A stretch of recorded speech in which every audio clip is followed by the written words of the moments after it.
Madam. তাহলে শুরু করা যাক। তোরা সব এবি জানিস তো? হ্যাঁ ম্যাডাম।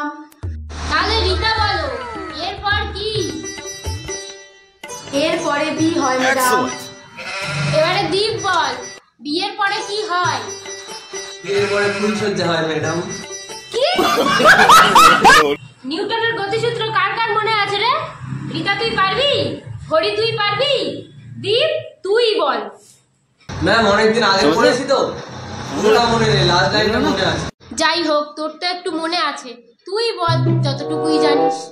ম্যাডাম একে বলে এই নিউটনের গতিসূত্র। আলভূমি কাকে বলে? এবার রিতা বল। মরণকে? না, ভুল হয়েছে, হরি বল। ম্যাডাম রাস্তা। না, হয়নি। দীপ পারবি? তাহলে তুই বল। ম্যাডাম যেই ভূমিতে বসে মাল খায় সেই ভূমিকেই মালভূমি বলা হয়। দীপ তুই এমন একটা কথা বল যেই কথাটা বললে সবাই হাসবে, কিন্তু যাকে বলবি সেই একমাত্র হাসবে। ये सब क्या देखना पड़ रहा है? কি বললি তুই?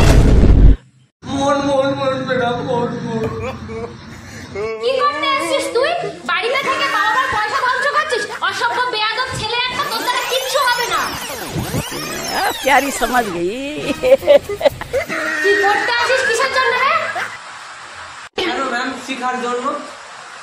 তা তুই শিখছিস না কেন? মন দিয়ে শেখ, পড়াশোনা কর।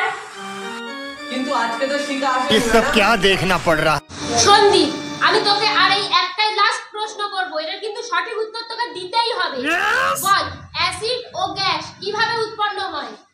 ওই তো ম্যাডাম, তুমি 4টে চপ, 4টে সিঙ্গাড়া আর 50 ml জল খাবে, খেয়ে এক জায়গায় স্থির ভাবে বসে থাকবে, দেখবে তোমার শরীরের মধ্যে গ্যাস। কি হলো ম্যাডাম?